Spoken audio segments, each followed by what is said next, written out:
हैं बेसिकली हम आर्टिकल 226 जो हाईकोर्ट के पास जो पावर है मैंने बता ही दिया कि 5 तरीके के रेट ऑनरेबल हाईकोर्ट जारी कर सकते हैं। दूसरा मैं हाईकोर्ट का जो इनहेरेंट पावर है जो प्रेजेंट टाइम में बीएनएसएस के आने के बाद 528 है और पहले सेक्शन 482 सीआरपीसी था, तो दोनों के बीच में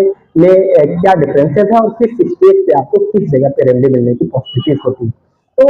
सीखने वाली बात क्या है कि अगर अ, अगर आपके पास चार्जशीट आ जाए और मजिस्ट्रेट संज्ञान ले ले, तब आपको जैसे अगर एफआईआर दर्ज है, एफआईआर दर्ज होने के बाद क्या करती है इन्वेस्टिगेशन ऑफिसर चार्जशीट आपके अगेंस्ट में फाइल करती है। चार्जशीट आपके अगेंस्ट में फाइल करने के बाद कोर्ट क्या करती है, कोर्ट उसके कॉन्फिडेंस ले लेती है, तब आपको आर्टिकल 226 में नहीं जाना चाहिए क्योंकि कोर्ट ने अपना जुडिशियल मैंडेट मजिस्ट्रेट ने चाहे मजिस्ट्रेट या फिर रेंज अधिकारी जो भी हो एक जुडिशियल एक उसमें क्या कर दिया, वर्क अपना कर दिया, जुडिशियल माइंड अप्लाई कर दिया। तो इस सिचुएशन पे आपको आर्टिकल 226 में नहीं जाना चाहिए। मतलब आर्टिकल 226 में आप कब जा सकते हैं, या एफआईआर दर्ज है और चार्जशीट, या फिर अगर आपकी इन्वेस्टिगेशन पेंडिंग है, चार्जशीट भी आगे लेकिन मजिस्ट्रेट ने अगर कॉग्निजेंस नहीं लिया, प्री कॉग्निजेंस स्टेज के पर आप क्या कर सकते हैं, रिट जुरिडिक्शन में आपको जाना चाहिए। दूसरी चीजें क्या है कि आर्टिकल 226 जो रिट जुरिडिक्शन है उसमें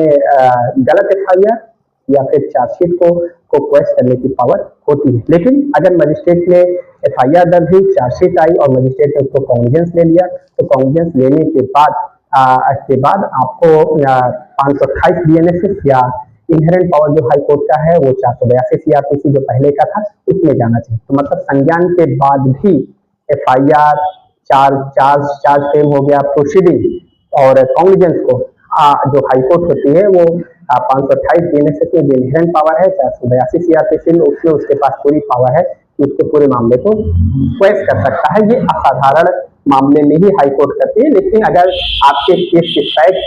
और आपके अगेंस्ट में एविडेंसेस नहीं है और इंटरेस्ट ऑफ जस्टिस के लिए ऐसा करना जरूरी है, तो ऑनरेबल हाईकोर्ट अपनी इनहेरेंट पावर का यूज करते हुए एफआईआर, चार्जशीट, प्रोसीडिंग, कॉग्निजेंस सबको रख करके मुकदमे को खत्म कर सकता है। तो